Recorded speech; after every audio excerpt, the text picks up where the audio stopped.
নমস্কাৰ, মোৰ নাম শ্ৰী নৰিতপ্ৰাণ নেওগ। শ্ৰদ্ধাৰ উৎপল খনিকৰদেৱে ৰচনা কৰা সিন্ধুমণিৰ পিতৃভক্তি দশৰথৰ স্বৰ্গ উদ্ধাৰ নাটভাগী মই সিন্ধুমণিৰ এটি সংলাপ আপোনালোকৰ আগত উপস্থাপন কৰিবলৈ লৈছোঁ। কৃষ্ণ। সদায় দেখি থকা এই সৰজু নদীখনি প্ৰতিদিনে নব্যৰূপত প্ৰতিভাত হয় সন্মুখত মোৰ।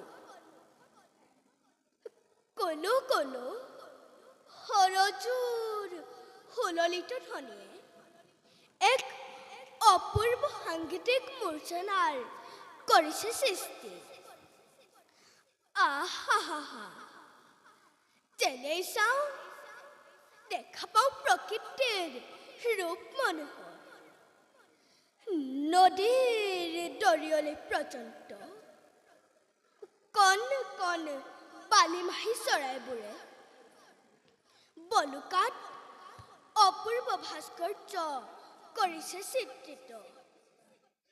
হে প্ৰভু, তোমাৰ কি যে বিনন্দীয়া সৃষ্টি, দেখিয়ে সৰজুৰ নান্দনিক ৰূপ জাগতিক জীৱনৰ প্ৰতি মোহবিষ্ট হ'ব খোজে মোৰে সাত্বিক ব্ৰাহ্মণ্যৰ জীৱন। কিন্তু এয়া যে আমাৰ বাবে সদূৰ পৰা হয়। অন্ধ পিতা মাতাৰ দায়িত্ব এতিয়া আমাৰ হাতত।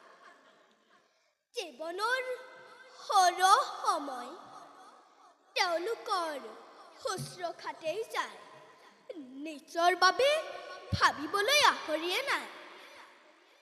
তথাপিতো সুখী মই লাভ কৰি পিতা মাতাৰ চৰণ ছায়া। কিবা কিবি ভাবি বহু সময় অবাবতে কৰিলো ব্যয়। যাওঁ জনলৈ ঘূৰি যাওঁ আমাৰ আশ্ৰমে।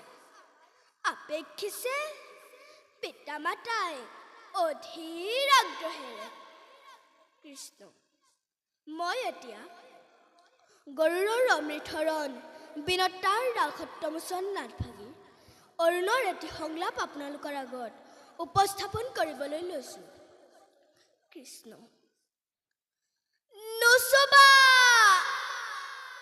নুচুবা জননী, তুমি মোক স্পৰ্শ নকৰিবা। দানৱী মায়াত পুলকিত হৈ মাতৃত্ব হেৰুৱাই পুত্ৰ স্নেহ বিসৰ্জন দি মোৰ কাষলৈ নাহিবা। মই এতিয়া তোমাৰ পুত্ৰ নহয়। মই এতিয়া তোমাৰ পুত্ৰৰ প্ৰেতাত্মা। আঁতৰি যোৱা হতভাগিনী। মই আৰু স্থিৰেৰে থাকিব নোৱাৰো। ৰাক্ষসী পৃথিৱী কঁপিছে। আকাশ অন্ধ কাৰ হৈছে। মই আহিলো জননী। নোৱাৰো থাকিব আৰু মই তোমাৰ কাষত জননী। নোৱাৰো থাকিব আৰু মই তোমাৰ কাষত। কৃষ্ণ।